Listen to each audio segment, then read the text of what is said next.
شروع اللہ کے نام سے جو بڑا مہربان اور نہایت رحم والا ہے۔ امیر المومنین امام علی بن ابی طالب علیہ السلام نے اپنی وصیت جو امام حسن اور امام حسین کو کی، یہ وصیت تب کی ہے جب عبد الرحمن ابن ملجم ملعون نے آپ کو ضربت لگائی۔ میں تم دونوں کو وصیت کرتا ہوں کہ اللہ کی نافرمانی سے ڈرتے رہنا، اور دنیا تمہاری کتنی ہی طلبگار ہو، تم دنیا کے طلبگار نہ بننا، اور دنیا کی جس چیز سے تمہیں محروم کر دیا جائے اس کا غم نہ کرنا۔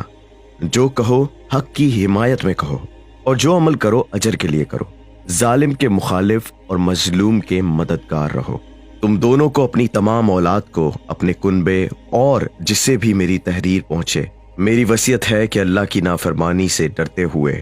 اپنے ہر کام میں نظم و ضبط کا خیال رکھنا اور باہمی تعلقات درست رکھنا، کیونکہ میں نے تمہارے نانا صلی اللہ علیہ وآلہ وسلم کو ارشاد فرماتے سنا ہے کہ باہمی کشیدگی کو دور کرنا عام نماز روزے سے افضل ہے۔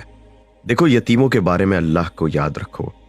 ایسا نہ ہو کہ انہیں ایک دن کھانا ملے اور دوسرے دن نہ ملے، اور نہ ایسا ہونے پائے کہ وہ تمہارے سامنے قسمہ پرسی کی حالت میں ضائع ہو جائیں۔ اور خدا سے ڈرتے ہوئے اپنے پڑوسیوں کے حقوق کا خیال رکھنا، کیونکہ وہ تمہارے نبی کی وصیت ہیں۔ آپ صلی اللہ علیہ وآلہ وسلم برابر ان کے بارے میں تاکید فرماتے رہے، یہاں تک کہ ہمیں گمان ہو گیا کہ آپ صلی اللہ علیہ وآلہ وسلم انہیں حق کے وراثت بھی عطا کرنے والے ہیں۔ اور دیکھو، قرآن کے بارے میں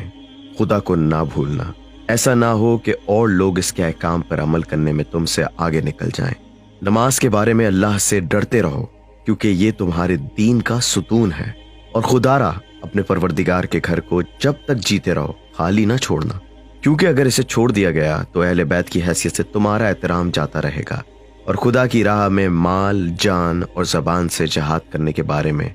خدا کو یاد رکھنا، باہمی تعلقات کو استوار رکھنا، اور آپس کے داد و دہش میں فرق نہ آنے دینا، اور خبردار، نہ ایک دوسرے سے پیٹھ پھیرنا، نہ ایک دوسرے سے کٹ کر رہنا، امر بالمعروف اور نہی عن المنکر کو ترک نہ کرنا، ورنہ بدکردار لوگ تم پر مسلط کر دیے جائیں گے، پھر دعائیں بھی مانگو گے تو قبول نہ ہوں گی۔ پھر ارشاد فرمایا، اے اولاد عبد المطلب، خبردار، ایسا ہرگز نہ ہونے پائے کہ میرے قتل کے بدلے کے لیے تم مسلمانوں کے خون سے ہولی کھیلنے لگو اور امیر المومنین مارے گئے کہ نعرے لگانے شروع کر دو۔ سنو، میرے قتل کے بدلے میرے قاتل کے سوا کسی کو ہرگز قتل نہ کرنا۔ خیال رکھو،